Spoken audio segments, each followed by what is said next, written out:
ఈ పండుగ చాలా విశేషమైన ప్రాధాన్యత కలిగిన పండుగ. ఈ రోజున బ్రహ్మదేవుడి సతీమణి అయిన సరస్వతీదేవి అమ్మవారి జయంతిగా వసంత పంచమి పండుగను జరుపుకుంటాం. అయితే ఈ సంవత్సరంలో ఈ వసంత పంచమి పండుగ జనవరి 23 తేదీ శుక్రవారం రోజున జరుపుకున్నారు. ఈ రోజంతా కూడా పంచమి తిథి ఉంది.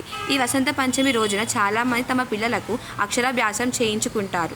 అంతేకాకుండా చాలామంది ఇళ్లలో వసంత పంచమి రోజున పసుపు రంగు దుస్తులు ధరించి ఈ రోజున అమ్మవారికి ఇష్టమైన చక్కెర పొంగలి, పులిహోర వంటి మొదలైన నైవేద్యంగా సమర్పించాలి.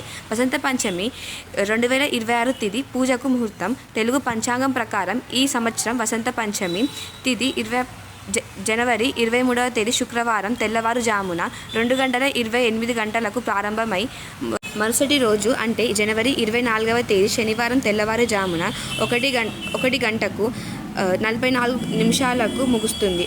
గమనిక: ఆయా ప్రాంతాల్లో ఆచారాలు అనుసరించే పంచాంగం ప్రకారం స్వల్ప మార్పులు ఉండవచ్చు.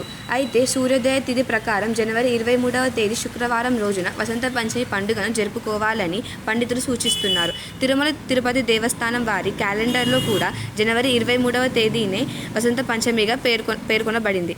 అయితే ఈరోజు పూజకు శుభం ముహూర్తం విషయానికొస్తే ఉదయం 7:15 నుంచి మధ్యాహ్నం 12:33 వరకు సరస్వతీదేవి పూజకు శుభ సమయంగా చెబుతున్నారు. వసంత పంచమి విశిష్టత: పవిత్రమైన వసంత పంచమి రోజు పిల్లలకు అక్షరాభ్యాసం చేయించడంతో ఎంతో శుభప్రదం. అందుకే తెలంగాణలో నిర్మల్ జిల్లాలోని బాసర క్షేత్రంలో ఈ వసంత పంచమి రోజు పిల్లలకు అక్షరాభ్యాసం చేయించడం కోసం వేలాదిగా భక్తులు తరలి వస్తారు.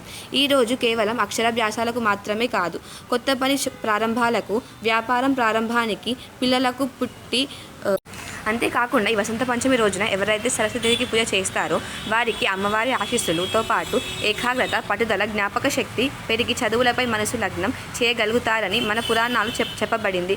అంతేకాకుండా ఈరోజు చేసే దానాలకు కూడా విశేషమైన ప్రాముఖ్యత ఉంది. అందుకే ఈ వసంత పంచమి రోజున విద్యార్థులకు పెన్నులు, బల్పాలు, పుస్తకాలు, పెన్సిళ్లు వంటివి విద్యార్థులకు దానం చేస్తారు.